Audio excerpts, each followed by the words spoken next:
Hello everyone, कैसे हैं आप सभी। आशा करते हो अच्छे होंगे और खूब मन लगा के पढ़ाई कर रहे होंगे। तो अगर परिस्थितियां बाधा बन रही हैं आपकी पढ़ाई में, तो आप अपना नजरिया एक बार बदल के देखिए। जिस नजर से अभी तक अपनी जिंदगी को देख रहे हैं, एक दूसरा पहलू भी है जो छुपा हुआ है, जिस पर हमारी नजर ही नहीं जाती है। उस नजर से देखिए कि आपके पास बहुत सारी ऐसी अच्छाइयां भी हैं जिंदगी में जो जो वजह है पढ़ने के लिए, और उसी में से किसी एक चीज को अपना वजह बना लीजिए पढ़ाई के लिए। जैसे मेरे पास जो कमेंट आते हैं उसमें से सभी लोग अपनी अपनी परिस्थितियों के बारे में लिखते हैं। खास करके जैसे ये होता है कि मेरा छोटा बच्चा है, इतने साल का बच्चा है, मैं दिन भर काम करके थक जाती हूँ, क्या करूं। और मेरे भाई लोग हैं, ऐसा भी बोलते हैं कि मैं जॉब करता हूँ, इतने 6 से लेके सुबह के या तो 9 से 6 ऐसा कुछ रहता है कि ड्यूटी है, तो फिर मैं क्या करूं, इसके बाद आने के बाद मैं क्या करूं।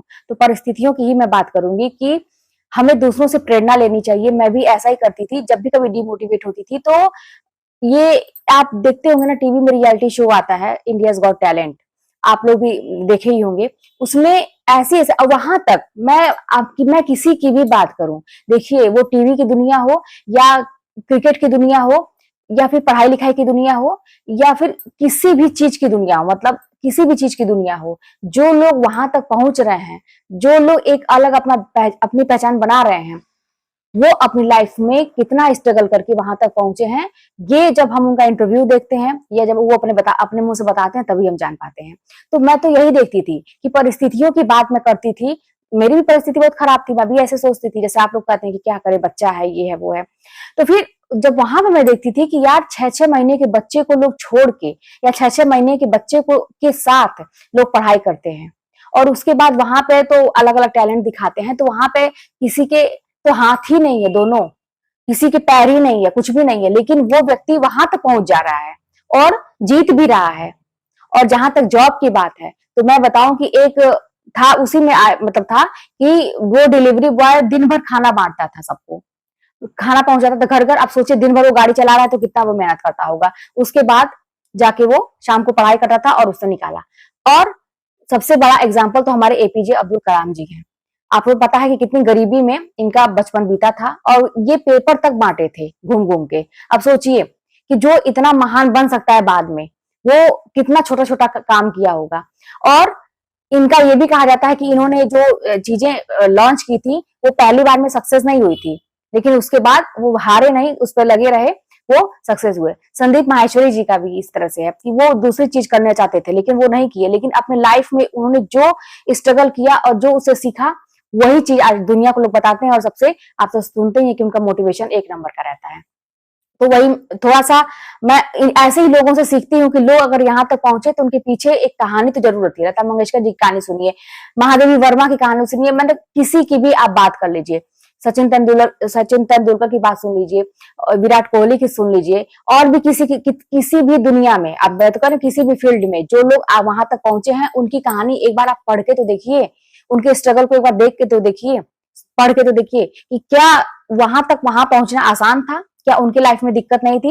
विराट कोहली का था ना कि उनके पिताजी का डेथ हो गया था, लेकिन दूसरे दिन का टेस्ट मैच था और उन्होंने वो गए थे वहां पे, वो उन परिस्थितियों से लड़के, अब सोचिए कि मन में कितनी तकलीफ रही होगी, लेकिन उन्होंने नहीं छोड़ा। हाथ में 9 टांके लगे हैं फिर भी वो खेल रहे हैं। क्या दर्द नहीं हो रहा होगा? बिल्कुल हो रहा होगा, लेकिन अपना काम है, एक जोश है, एक जो हमें करना है, उसके आगे कोई भी परिस्थिति बाधा नहीं बन सकती है।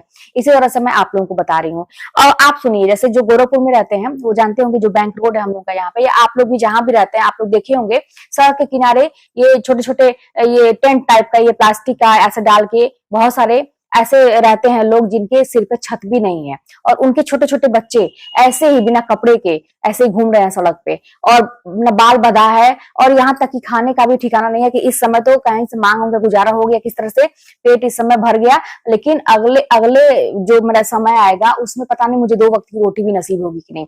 तो ऐसे ऐसे लोग हैं। लेकिन उसी में मैंने देखा था कि टीवी पर कोई शो आया था कि वो भी बॉम्बे की जो झुग्गी झोपड़ियां होती है ना, वहां पे उस व्यक्ति के सर पे छत नहीं थी, अच्छा घर नहीं था, तो उसने कहा कि मैंने बचपन में ही प्रण कर लिया था कि मुझे ये परिस्थिति बदलनी है, मैं अपनी जो जवानी होगी, मैं जब बड़ा हो जाऊंगा तो मुझे यहाँ नहीं रहना है, और अपने साथ साथ अपने माँ बाप को भी, जितने भी परिवार के लोग हैं सबको एक अच्छा घर देना है, एक अच्छी लाइफ देनी है। इस वजह से उसने ये ऐसा मतलब अपना जो भी काम था करना शुरू किया। तो देखिए हर एक व्यक्ति का एक वजह होती है। अब रही बच्चे की बात, तो आप एक चीज बताइए, सभी लोगों से मैं कह रही हूँ, हमारे सामने जो भी परिस्थितियां हैं, क्या उन्हें सोचते रहने से काम चलेगा? और जरा एक बार ये सोच के देखिए कि ये जो परिस्थितियां हैं क्या ये अपने से हो गई हैं या फिर कहीं ना कहीं से हमारा भी रोल है इसको करने में। तो आप खुद सोचिए कि ये जो बच्चे हैं हमारे, तो अगर इस दुनिया में आए हैं तो कहीं ना कहीं से तो हमारा ही डिसीजन है ना इनको लाने का। जैसे एक टाइम मेरा भी बेटा था, तो ऐसा लगा था कि फ्री रहती तो मैं ज्यादा पढ़ती, लेकिन फिर ये लगता था कि इसकी क्या गलती है। यहाँ तक कि आज तक भी मैं सोचती हूँ, जब भी वो मतलब इस स्ट्रगल का टाइम अभी भी चल ही रहा है, तो मैं ये सोचती हूँ ना कि अपने बेटे को दुनिया की सारी खुशी दूं। मैंने अपने बेटे को कमजोरी अपनी नहीं बनाई कि वो बाधा बन रहा है मेरी पढ़ाई में, मैंने उसको अपनी ताकत बना ली कि मुझे अपने बच्चे को सारी दुनिया की खुशी देनी है। कहीं से ये ना रहे कि मतलब मुझे ये कमी कभी उसको फील ना हो। और ऐसा मैंने अभी तक तो किया और मेरे आगे की भी कोशिश है कि मैंने उसको अपना मोटिवेशन बनाया है। मैं दुनिया में जब भी मतलब दुनिया में कह रही हूँ मैं कि जब भी मैं टूटती हूँ दिन में या जब भी मैं टूटती हूँ, ऐसा लगता है कि मैं क्या कर रही हूँ, कहाँ मेरी जिंदगी जा रही है, क्या बस मशीन की तरह से ऐसे काम ही करना है, कोई अपनी जिंदगी नहीं है।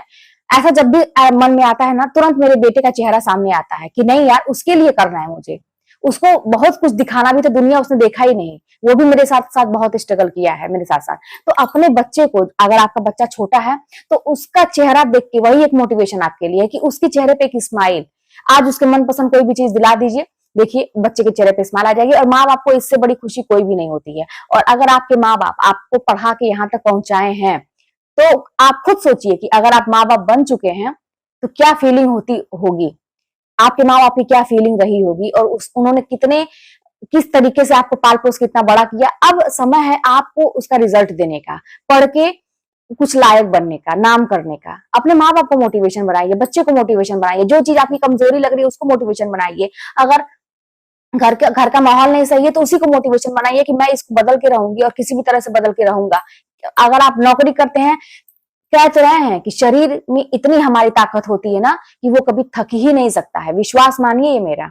अगर आपके अंदर वो आग है, वो जोश है, तो आप दिन भर काम करते हैं, ठीक है, शाम को थोड़ा सा रिलैक्स करिए। नींद की बात है, मैंने आप लोगों को बताया था कि मैं ये जो कहते हैं ना कि पावर नैप भी बोलते हैं, और मैं तो जानती नहीं थी पावर नैप क्या होता है, बाद में मैंने सुना कि उसको पावर नैप बोलते हैं। मैंने तो अपना दिमाग लगाया था, भाई 10 मिनट का अलार्म लगाती थी और मैं सो जाती थी जब भी नींद आती थी, और तुरंत उठती थी तो मैं एकदम फ्रेश फील करती थी, मुझे लगता था कि मैं घंटों की नींद पूरी कर, फिर मेरी आदत हो गई थी। इस तरह से मैं करके करके 4.5 घंटा 5 घंटा 4 घंटा, कभी कभी तो रात भर नींद नहीं आती थी। तो ऐसा हो गया था। और मेरी आंखों में कितनी दिक्कत हो गई थी कि मुझे दूर की ऐसी चीजें, मुझे ऐसा लग गया था कि अब मुझे चश्मा लग जाएगा। मुझे ऐसा लगा मेरी आंख की पुतलियां जो है सिकुड़ने लगी थी। मुझे डॉक्टर ने कहा कि मतलब अब ज्यादा इस पे वर्क करेंगी तो आप मतलब ये दिक्कत हो जाएगी, दवाई डालने लगे, पुतलियां फैलने लगी, मतलब एकदम एग्जाम के टाइम में।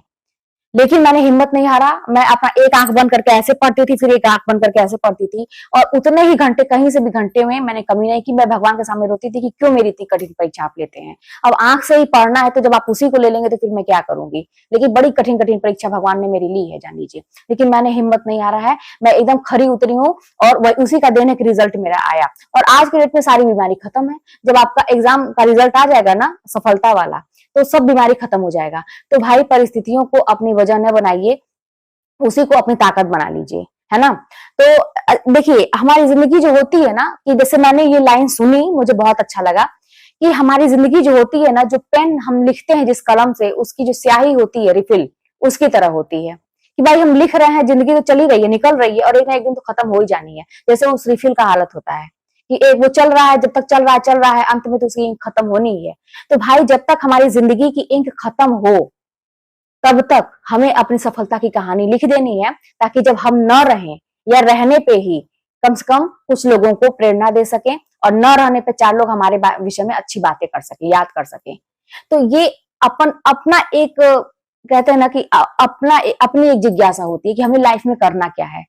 आप खुद सोचिए कि आपको एक नॉर्मल इंसान बन के रहना है, या फिर आपको ऐसा कुछ अलग करके दिखाना है कि हम नाम करें, हम कम से कम सुकून से रहें। अभी अगर आप अपनी नींद और चैन को नहीं त्यागेंगे, अभी आप आराम खोजेंगे, अपने सपनों की दुनिया में खोए हुए हैं, तो विश्वास मानिए कि अभी जो बहुत नींद आ रही है ना, सब कुछ आ रहा है ना, एक टाइम ऐसा आएगा कि आपके पास सब मतलब कुछ भी नहीं रहेगा, कोई भी आप किनारे नहीं आएगा। जो लोग हैं जिनके चक्कर में आज पढ़ के आप अपनी सब कुछ अपना गंवा रहे हैं, आराम से सो रहे हैं, मौज मस्ती में काट रहे हैं, एक टाइम ऐसा कोई आगे पीछे नहीं रहेगा और आपको नींद ही नहीं आएगी। इतनी चिंता आपको घेर लेगी कि जीवन अब कटेगा कैसे, मेरा जीवन एक सामान्य सा जीवन कैसे चलेगा, मैं अपने बच्चों का पेट कैसे भरूं, अपनी बीवी है या अपना जो भी परिवार है मैं उसको कैसे देखूं।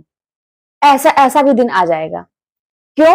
क्योंकि ऐसा हमने बनाया है, अपने कर्मों से बनाया है। मैं ये कहती हूं, आप लोग खुद सोचिए, मैं भी अपने सोचती थी, मेहनत करने में जाता क्या है, एक भी रुपया लगता है क्या? नहीं लगता है। बाकी चीजों में हमको दिक्कत हो सकती है, लेकिन मेहनत तो अपने हाथ में है ना, झोंक दीजिए। विश्वास मानिए कि मैं जैसे ना आज के डेट में जैसे जैसे मुझे ना कोई भी काम का एकदम सुरूर चढ़ जाता है। कोई भी काम का जो मैं ठानती हूँ ना, इतना ज्यादा मैं करती हूँ कि मतलब अति हो जाता है। जो भी चीज मैं ठानती हूँ और जब तक मैं उसको कर नहीं लेती हूँ मुझे चैन ही नहीं आता। अब बन गया हर चीज, जैसे काम ही करना मैं शुरू की ना घर की सफाई, तो मैं जब तक कंप्लीट नहीं कर लूंगी मैं कुछ भी मतलब मुझे करना ही करना है। और हाथ खूब तेज चलाती हूँ। पढ़ती भी थी तो टारगेट बनाती थी तो एकदम जी जान लगा के और खूब फास्ट करती थी कि मैं कम समय में जल्दी जल्दी सारा चीज याद कर लें। और यही चीज है कि जब एक्सरसाइज भी करती थी ना तो इतना ज्यादा करती थी, हालांकि वो नुकसानदायक होता है तो मुझे मना किया था कि इतना मत करिए, लेकिन ऐसा ही हो गया है कि मैं जो भी करूंगी तो एकदम झोंक देती हूँ उसमें। जानते हैं क्यों? इतना जिंदगी में झेलाया है ना कि अब झेलने का मन नहीं है। अब यही लगता है कि भैया अब सुकून चाहिए। अब जितना दिन भी जिंदगी बचा है अब सुकून चाहिए कि अब अच्छे से कटे, और वो हमारे हाथ में है, मेहनत अपने हाथ में है। तो करना शुरू करिए, एक रुपया भी नहीं लगता है अच्छा सोचने का, मेहनत करने का। तो आज से ही करना शुरू करिए। आपकी जो कमजोरी है, बच्चे जैसे कह रहे हैं, आप लोग अपनी परिस्थितियां कह रहे हैं घर की, उसको अपना मोटिवेशन बना लीजिए। तो चलिए फिर मिलते हैं नेक्स्ट वीडियो में। कोई बात होगी तो कमेंट के माध्यम से बताइएगा।